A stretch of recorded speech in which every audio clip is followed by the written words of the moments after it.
Assalamualaikum warahmatullahi wabarakatuh. Perkenalkan, nama saya Binaya Agni Fadila dari kelas 2K21 dengan NPM 101240004. Pada video kali ini, saya akan menjelaskan materi pertemuan pertama mengenai sistem operasi. Nah, khususnya itu tentang pengertian sistem operasi dan bagaimana sih proses aplikasi berjalan di dalam komputer melalui beberapa state atau kondisi proses tertentu. Nah, pertama-tama, apa sih itu sistem operasi? Nah, sistem operasi itu adalah sebuah perangkat lunak atau software yang berfungsi sebagai penghubung antara pengguna dengan perangkat keras komputer atau hardware. Sistem operasi mengatur berbagai proses yang berlangsung di dalam komputer, sehingga hardware dan software nantinya dapat bekerja secara terintegrasi. Nah, tanpa adanya sistem operasi ini, nantinya pengguna akan kesulitan untuk berinteraksi dengan komputer karena nantinya perangkat keras seperti keyboard, mouse, monitor, maupun penyimpanan data atau penyimpanan internal yang terdapat di situ tidak dapat dikelola dengan baik nantinya. Nah, dalam sistem operasi terdapat juga konsep dasar yang dikenal dengan input, proses, dan juga output. Nah, yang pertama itu adalah input. Nah, input ini tuh merupakan perangkat yang digunakan untuk memasukkan data atau perintah ke dalam komputer. Contohnya tadi ada keyboard, mouse, mikrofon, atau juga joystick untuk kita bermain game, dan bisa juga facecam.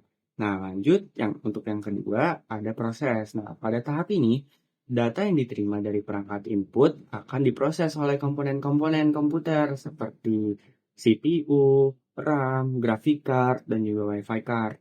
Nah, CPU berfungsi sebagai pusat pengolahan datanya. Nah, sedangkan RAM digunakan sebagai tempat penyimpanan sementara selama proses itu berlangsung. Nah, lanjut, tadi yang ketiga adalah output ya.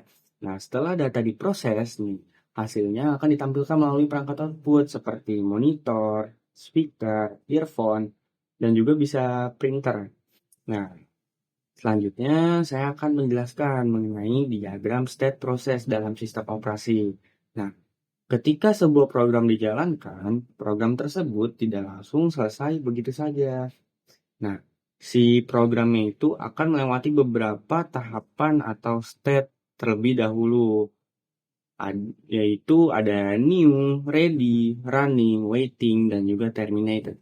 Nah, state yang pertama itu adalah new. Nah, new ini merupakan kondisi ketika sebuah proses baru saja dibuat. Pada tahap ini, program sudah dimasukkan ke dalam sistem, tetapi belum dijalankan. Nah, sistem operasi akan melakukan proses penerimaan atau admitted dulu sebelum proses tersebut dapat berpindah ke state berikutnya, yaitu state ready. Lanjut, yang kedua ada state ready atau siap. Nah, pada kondisi ini, proses sudah siap untuk dijalankan, tapi masih menunggu giliran penggunaan dari si CPU. Karena dalam komputer bisa terdapat banyak program yang aktif dalam waktu yang bersamaan. Nah, maka proses dapat berada dalam antrian ready pada waktu yang sama. Sebagai contoh itu contohnya ketika kita membuka sebuah browser atau aplikasi musik dan lain-lain lah secara bersamaan gitu. Nah, aplikasi tersebut nantinya akan menunggu giliran CPU untuk diproses.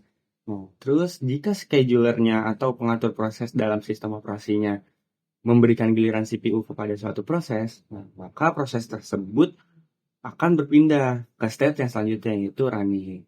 Lanjut kita ke state yang ketiga adalah running.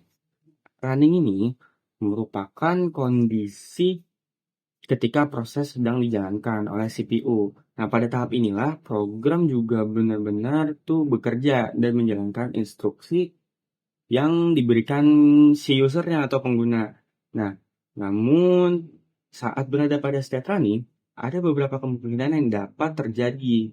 Nah, kemungkinannya yang pertama itu adalah proses bisa kembali ke state ready karena terjadinya interrupt atau gangguan. Misalnya terdapat proses lain yang memiliki prioritas yang lebih tinggi sehingga CPU harus dialihkan sementara. Nah, kemungkinan yang kedua adalah proses berpindah ke state waiting. Nah, hal ini tuh terjadi ketika proses membutuhkan operasi input atau output seperti membaca file, menunggu koneksi jaringan contohnya, atau menunggu input dari si penggunanya itu sendiri atau usernya itu sendiri. Nah, lanjut kita ke state yang keempat adalah waiting. Nah, di waiting ini merupakan kondisi ketika proses harus menunggu suatu kejadian tertentu sebelum dapat melanjutkan pekerjaannya. Selama menunggu si selama menunggu, CPU dapat digunakan oleh proses lain sehingga sumber daya komputer tuh menjadi lebih efisien. Contohnya tuh kayak ketika kita membuka sebuah file dari hard disk atau penyimpanan internal, program tuh harus menunggu dulu data dibaca terlebih dahulu sebelum dapat menampilkan isi filenya itu tersebut. Nah, setelah proses yang ditunggu selesai, maka proses nantinya akan kembali ke state ready untuk mendapatkan giliran CPU lagi kembali gitu. Nah, state yang terakhir adalah terminated. Nah, terminated ini merupakan kondisi ketika proses telah selesai dijalankan. Nah, hal ini tuh bisa terjadi karena program berhasil menyelesaikan seluruh tugasnya, atau juga bisa terjadi karena kesalahan atau adanya error, ataupun dihentikan oleh si usernya itu sendiri atau pengguna. Nah, setelah mencapai state terminated, proses ini dianggap berakhir dan tidak lagi menggunakan sumber dari sistem. Selanjutnya itu, perlu dipahami juga bahwa program pada dasarnya itu dijalankan secara sekuensial atau berurutan. Nah, jadi ketika sebuah proses memasuki kondisi waiting, eksekusi program akan berhenti sementara sehingga eh, hingga kebutuhan proses tersebut terpenuhi. Nah, setelah itu program dapat dilanjutkan kembali. Lanjut ke program yang sedang aktif dan ditampilkan di layar biasanya juga berada pada state running. Sedangkan program yang berjalan di latar belakang seringkali juga berada pada state waiting atau ready. Nah, sebagai contohnya tuh kayak ketika kita mengklik ikon aplikasi yang tersimpan di hard disk atau penyimpanan internal, sistem operasi akan memproses aplikasi tersebut dengan memecahnya menjadi bagian-bagian kecil. Nah, data yang diproses itu akan disimpan sementara di dalam RAM agar dapat diakses dengan cepat oleh si CPU-nya. Karena itu, kapasitas RAM dan juga kemampuan prosesornya sangat mengaruhi kinerja komputer. Semakin besar RAM dan semakin cepat prosesor yang digunakan oleh pengguna, maka sistem akan terasa lebih smooth, lebih responsif, dan aplikasi dapat berjalan dengan lebih lancar atau juga bisa terlihat seamless. Nah, kemudian kesimpulannya itu, sistem operasi memiliki peran penting dalam mengatur seluruh aktivitas komputer.